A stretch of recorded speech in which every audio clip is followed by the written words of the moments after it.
Friends, welcome to my channel என்னுடைய தொழில். எல்லோரும் நல்லா இருக்கீங்களா? குழந்தைங்களோட உலகமே கற்பனை உலகம். இப்போ அந்த கற்பனை உலகத்தில் ரொம்ப குறுகி வீட்டிலையே அடைஞ்சிருக்காங்க குழந்தைங்க. வெளியே எங்கேயுமே போக முடியாது. தேர்ட் வேவ் கூட வருதுன்னு சொல்கிறனால ரொம்ப பாதுகாப்பாக இருக்க வேண்டியது இருக்குது. குழந்தைங்கள எங்கேயுமே விளையாட கூட்டிகிட்டு போக முடியலை. இந்த டைமில் குழந்தைங்களுக்கு ஆன்லைன் கிளாஸ் நடந்துகிட்ருக்கு. ஆன்லைன் கிளாஸில் குழந்தைங்கள உட்கார வச்சு பாடம் சொல்லிக் கொடுக்குறது ரொம்ப கஷ்டம்ல. நான் கூட கஷ்டப்பட்டிருக்கேன். என்னோடய நிறைய அனுபவங்களை நான் உங்கள்கிட்ட இன்றைக்கி ஷேர் பண்ண போகிறேன். எப்படி குழந்தைங்கள ஆன்லைன் கிளாஸில் நல்லபடியாக கொண்டு போகலாம் அப்படின்னு. உங்களுக்கு கண்டிப்பாக இது யூஸ்ஃபுல்லாக இருக்கும். லைக் பண்ணுங்கள், ஷேர் பண்ணுங்கள், சப்ஸ்கிரைப் பண்ண மறந்துடாதீங்க. பெல் ஐக்கானை கிளிக் பண்ணுங்கள். அப்போ என்னோடய லேட்டஸ்ட் அப்டேட் உங்களுக்கு கிடைக்கும். ஓகே ஃப்ரெண்ட்ஸ், நாங்கள் வீடியோக்குள்ளே போகலாம்.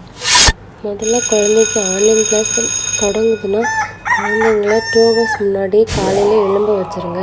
எழும்பி ஃப்ரெஷ்அப் ஆகி சாப்பிட்டுட்டு கொஞ்ச நேரம் விளையாண்டுட்டு அதுக்கப்புறம் குழந்தைங்க ஆன்லைன் கிளாஸ் அட்டன் பண்ணும்போது நல்லா குழந்தைங்க உட்காந்து ஃபோக்கஸாக ஆன்லைன் அட்டன் பண்ணுவாங்க.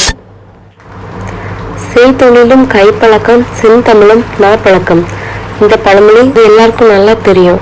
அதே மாதிரி தான் குழந்தைக்கு லேர்னிங் கொஞ்சம் கொஞ்சமாக சொல்லி கொடுக்கும்போது குழந்தைங்க நல்லா லேர்ன் பண்ணி அதை நல்லா புரிஞ்சு கற்றுக்குவாங்க. அதனால் நீங்கள் அதை நினச்சி கவலைப்பட வேண்டாம். புது ஆளை பார்த்து பேசுகிறதுக்கு கொஞ்சம் யோசிப்போம். நம்ம அப்படி இருக்கும்போது குழந்தைங்க பயப்படுவாங்க. அதுவும் ஸ்க்ரீனை பார்த்து ஒரு ஃபேஸ் பார்த்து பேசுறது, பதில் சொல்கிறதுலாம் கஷ்டம்தான். ஒரு 2 to 3 weeks ஆன பிறகு குழந்தைங்க நல்லா பயம் இல்லாமல் நல்லா கற்றுக்குவாங்க. கொஞ்சம் வெயிட் பண்ணுங்கள்.